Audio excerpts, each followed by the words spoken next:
when a young man in a blazer arrives in a white car who, on getting out, complains that the bike is there and kicks it, knocking it to the ground. At that, the boy who owns the bike arrives humbly and asks him why he did that to his bike. The guy in the blazer with arrogance says that there is no place to put a bike there. The boy humbly apologizes and says he didn't need to do that, and when he lifts the bike he realizes that the chain has broken. And then he looks at the other, recognizing him of college time, and then calls him by name and greets him, saying it's been a long time since he's seen each other, and reaches out to greet him, but the guy in the blazer says he doesn't know him, and he then says they went to college together.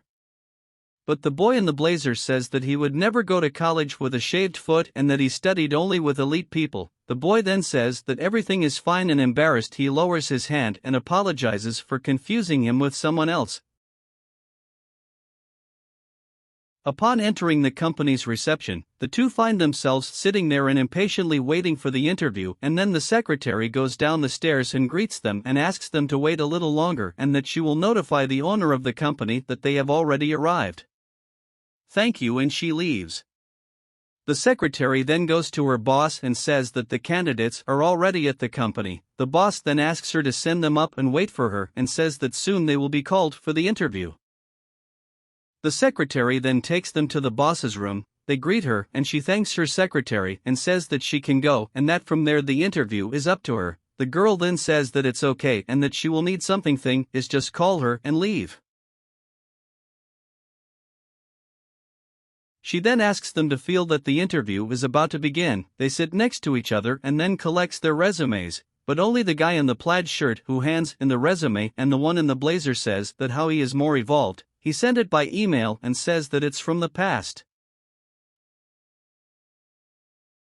The owner of the company calls the blazer guy by his name and saying that she didn't recognize him and that they hadn't seen each other for a long time. He then says that he hoped she would recognize him, and then she says that she looked at his resume and that he is congratulations, that his curriculum is very good and that he is well studied. He then looks at the other and says that as she studies with him she knows him and knew that he was the smartest in the class and that he is a PhD in the office department, and says he is the best option for the company. She then says she knows and that's why the vacancy is his. He then asks her that she didn't even look at his resume and asks her to give him some hope. She says she looked at his resume, yes, but the other's is excellent, but he says he's as studied as the other guy. The other looks at him and smiles, saying that no one compares to him. The woman then asks him to leave because the vacancy had already been filled by the other. But the boy insists that he needs the job and asks her to help him. The hired boy says that there is no charity there and that there is a company and that needs competent people.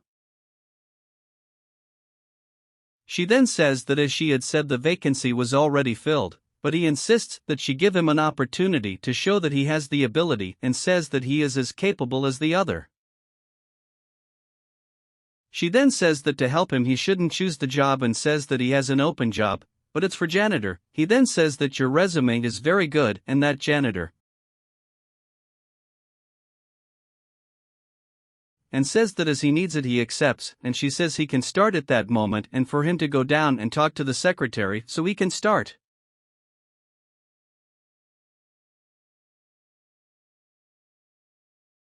He gets up and thanks her and wishing the other guy good luck as he leaves. So the owner of the company tells her new employee that she is very happy that he is there in her company and welcomes him.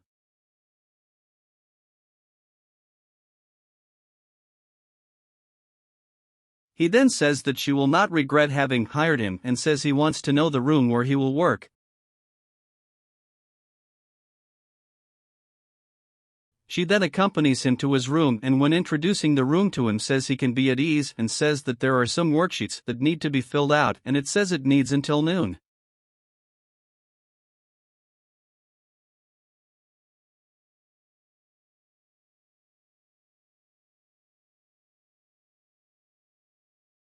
He then says that before noon they will all be ready. She then says that she is fine and that she has to go solve some things and then comes back to get her. She leaves the room leaving him there.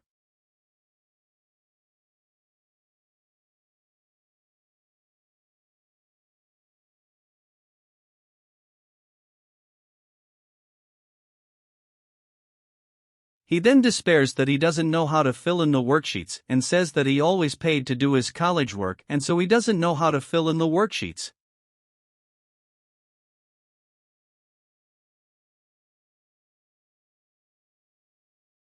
He tries every way, but he can't do anything, and then he has the idea of calling his friend and he's sure she'll know how to solve it. He then greets her and she asks him what he wants. He then says he's with a problem at his job and wanted to know if she can help him.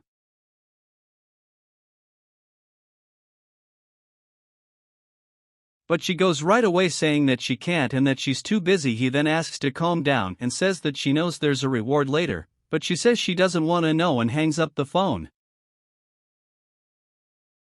He stays there not knowing what to do and he tells his boss that he knew how to do it. He then opens all the desk drawers in the hope that he finds at least one example and then decides to Google it, and not finding anything he says it is very difficult.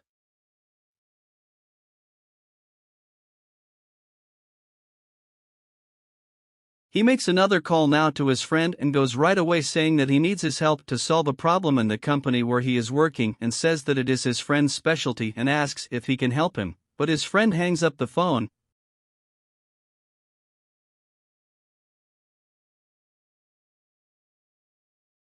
He then goes back to rummaging through all the drawers and doesn't find even a single draft to give him an idea of how to do it.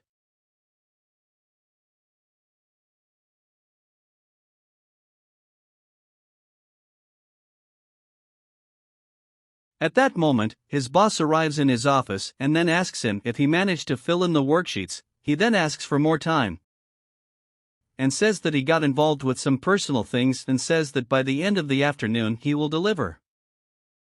She then says that there was already notice that she needed for that day until noon. She then says that she wants it that day and that she can't go beyond that day, and then she leaves, leaving him there in her room. He still doesn't know what to do, and suddenly the janitor enters the room asking for permission and says he was asked to clean his room. When he sees the cleaning boy, he starts to smile and tells him to clean the room, calling him a janitor. The boy then asks him why he has treated him that way since they arrived at the company. He then arrogantly replies that he is not the same type as the janitor and that he does not get involved with that kind of people, and then tells the boy if look and says don't mix. The boy then continues there doing his job and says that he will no longer disturb him and that he will let him work, and then leaves, and he remains there not knowing what to do with the spreadsheets, and so he does it anyway, because the hours are going on and he needs to deliver.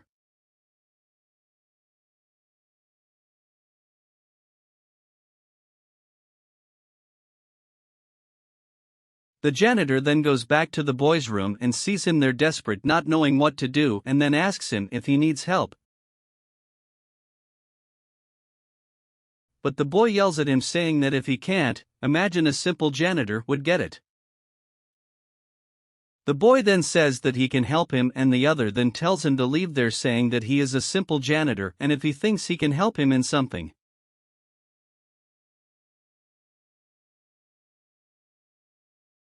At that moment, the boss with his secretary and already comes in asking for the worksheets and says that until that moment he is not finished. He says that he is finished, and that she can look. She takes the worksheets and starts to look, but the secretary says that it's all wrong. She then asks him what's that over there? And it's done, and then asks if it's not right. She then says it's all wrong and it doesn't even come close to financial protocol. He then tries to hide it and says he can fix it for her, and then asks her for another deadline and says that another 2 hours he can finish. But she says that there's no way and that it's already late and that there's no more deadline, and then asks for him to look at what he's done and then ask him if he's really going to be able to do all that there. The janitor approaches and apologizes for intruding and goes on saying that he has a lot of knowledge in the area and if they want he can help them. The other one arrogantly asks him ironically if he is the Robin Hood of financial protocol now. The secretary then apologizes for intruding on their conversation but says that she knows the cleaning guy and that he has the ability to do the spreadsheets for her. The boss then tells the secretary that she will trust her and then asks him to show her what you know how to do. He then asks her to give him just an hour and that he gives her the ready worksheets. she then asks the other boy to accompany her to her room and they then leave, leaving him there with the secretary. He then thanks her for everything and says he will do his best to solve the spreadsheets. As he takes the computer, she says he doesn't have to thank her as she knows him very well. The boss then tells the guy in the blazer that she gave him the opportunity because she had known him for a long time, but that he didn't show ability and that she needs qualified people for the position. He then asks her to give him another chance and says that he was very nervous and that he got lost, but that he will do the job. But she says that there is no way and that it is on the first day that he should have shown what he knew how to do. He then says he needs that job and he doesn't know what to do. She then says that as he needs the job, she needs someone to handle it and says she'll wait for the other guy's protocol to see what he's going to do, and then warns and says he let her down. At that moment he arrives with the secretary in the boss's office and then he hands him the spreadsheets. She takes the computer and starts looking at the results and then says that it is perfect and congratulates him and says that everything is correct. The other then gets up angrily and says that how can it be right and that it didn't take 15 minutes for him to do all that while he took all day. The boy then says that it's not the time, but knowing how to do it. The boss then congratulates him on the excellent job and says that he is the newest hire at the company. The other then gets furious and says he doesn't believe what she is saying and that she will hire the janitor instead, and says that she will knows and that they studied together and that she knows he has competence, and so he remains there indignantly. She then says that just like he said that a simple janitor managed to do what he didn't, and she says that he will replace him and that since he needs the job he can take his place as janitor.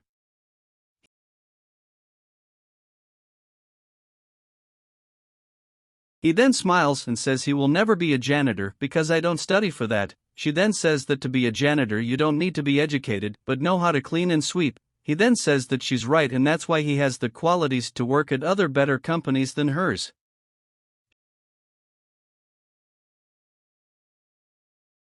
She then asks him to leave and that he look for another company for him to work. He then leaves, and she then apologizes to the boy for not having analyzed his resume and that he gave preference to a person who had no competence and who then he is welcome to your company.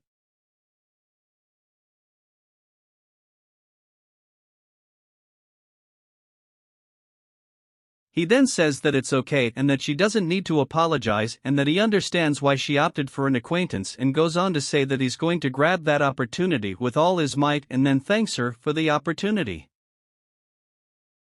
She says that everything is fine and asks the secretary to accompany him to the room that the other occupied and that now the room is his. She smiling accompanies him, and in the room she says that he can return it to her, and he then hands it over and thanks him for helping him and says he can count on him for whatever she needs.